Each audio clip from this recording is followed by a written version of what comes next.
Bismillahirrahmanirrahim. Assalamualaikum warahmatullahi wabarakatuh.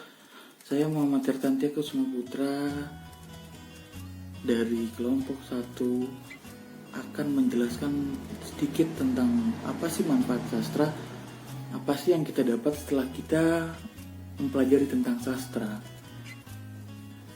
Sebelum lebih dalam, gimana kabarnya teman-teman semuanya? Insya Allah selalu dalam lindungan Allah Subhanahu wa Ta'ala. Amin ya Allah, amin. Nah, yang pertama, langsung saja, yakni karya sastra itu dapat dijadikan sebagai sumber, gitu. Yang pertama, selain sebagai sumber, kita dapat menambahkan itu sebagai sumber sarana untuk mendidik. Kenapa begitu? Karena karya sastra dapat memberikan alur perjalanan terutama tentang pelajaran bagi si pembaca. Dalam garis besar, pembaca hanya ada yang sekedar membaca, ada juga yang hobi tentang karya sastra dalam artian penikmat. Jadi manfaat daripada sastra itu tersendiri lebih condongkan ke khalayak atau ke penikmatnya, bukan kepada si pengarangnya itu sendiri. Kalau pengarangnya itu sendiri lebih condong kepada tujuan tadi yang telah diutarakan oleh Octavia Artemisia gitu. Dan yang kedua, karya sastra itu sendiri dapat dijadikan sebagai sarana mengkritik. Misal, kita nggak berani tentang mengkritik pemerintah secara langsung, Pak begini.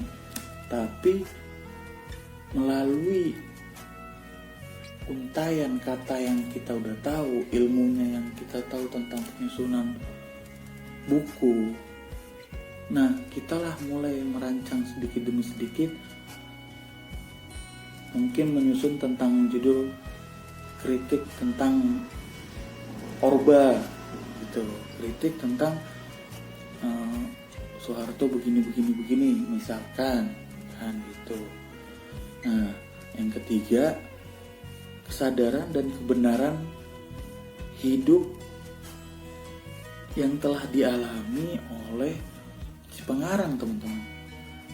Jadi emang yang namanya sastrawan itu mereka menuangkan segala ilmunya, segala isi hatinya, segala ungkapannya secara real, bukan bohong-bohong.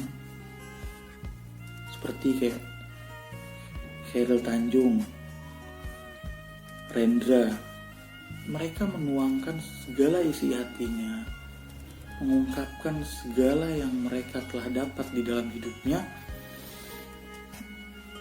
terhadap buku-buku yang mereka telah susun, yang telah mereka terbitkan. Mereka tulis sedikit paragraf, sedikit menjadi sebuah susunan suhuf gitu, langsung diklik sebagai sebuah buku gitu. Nah, yang keempat, sebagai hiburan. Kenapa kok bisa sebagai hiburan gitu loh? Seperti tadi yang saya udah bilang gitu. Karena penikmat, mereka punya kegembiraan dan penghayatan hayatinya tuh lebih gitu.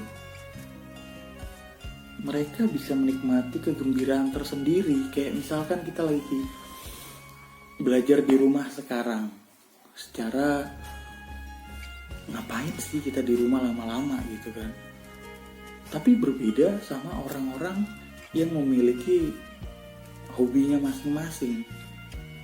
Misalkan orang-orang yang hobi membaca, ya berarti orang-orang yang tukang tidur gak tahu bahwa gimana nikmatnya tentang kita ini ngebaca sambil minum kopi kah, sambil kita menikmati senja kah. Dan begitu pula si pembaca ini kadang tidak tahu tentang kenikmatan kaum rebahan gitu. Kayak misalkan kita belum mandi, kita belum makan, tapi dengan tidur pun itu udah dapat segalanya gitu. It's all everything gitu teman-teman.